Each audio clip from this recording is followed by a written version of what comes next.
पिछले अध्याय में हमने देखा कि कैसे राजा शांतनु ने सत्यवती से विवाह किया और कैसे देवव्रत के भीषण प्रतिज्ञा ने उन्हें भीष्म बनाया। लेकिन कहानी अब नए मोड़ पर आती है।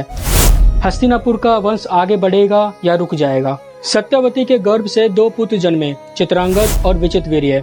चित्रांगद एक वीर योद्धा बने और युद्ध भूमि में उनकी अकाल मृत्यु हो गई। विचित्रवीर्य राजा बने और उनकी शादी काशी के राज्य के राजकुमारियों से हुई, जिनका नाम अंबिका और अंबालिका था। कुछ समय बाद ही विचित्रवीर्य भी स्वर्ग सिधार गए बिना संतान के, और हस्तिनापुर राज्य एक बार फिर उत्तराधिकारी से वंचित हो गया।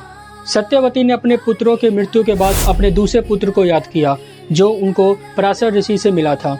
उनका नाम था वेदव्यास। ये एक तपस्या और ज्ञान के समुद्र थे। सत्यवती ने उनसे नियोग प्रथा के तहत हस्तिनापुर के वंश को आगे बढ़ाने की विनती की। व्यास जी ने कहा, मैं ये कार्य करूंगा, लेकिन ध्यान रहे, जो कन्या मेरे पास आएगी उसके मन और तन की अवस्था के अनुसार ही संतान होगा। सबसे पहले अंबिका को बुलाया गया। व्यास जी के दर्शन से वे भयभीत हो गई और उन्होंने अपनी आंखें बंद कर ली। इससे उनका पुत्र धृतराष्ट्र जन्मे, जो अंधे थे।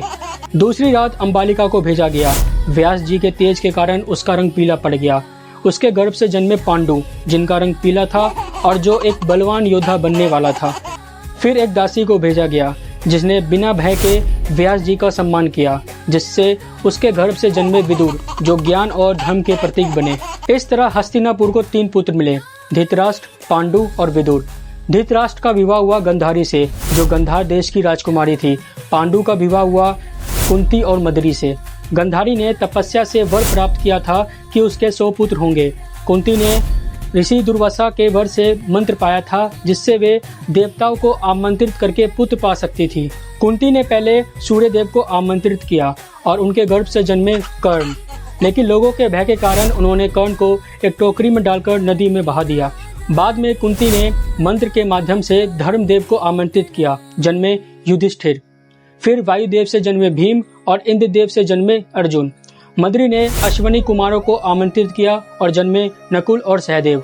इस प्रकार पांडु के 5 पुत्र हुए पांडव।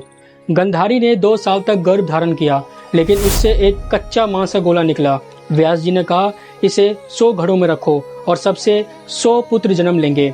इस प्रकार गंधारी से जन्मे कौरव, जिनमें सबसे बड़े थे दुर्योधन।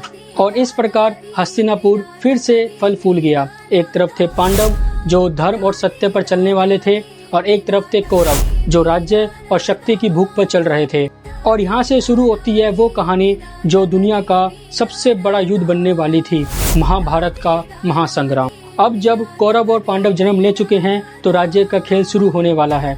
कैसे बड़े होते हैं राजकुमार, और कैसे दिखाता है हस्तिनापुर का राजदरबार अपना असली रंग, और कैसे बीज बोया जाता है उन दुश्मनियों का जो आगे चलकर कुरुक्षेत्र युद्ध को जन्म देती है।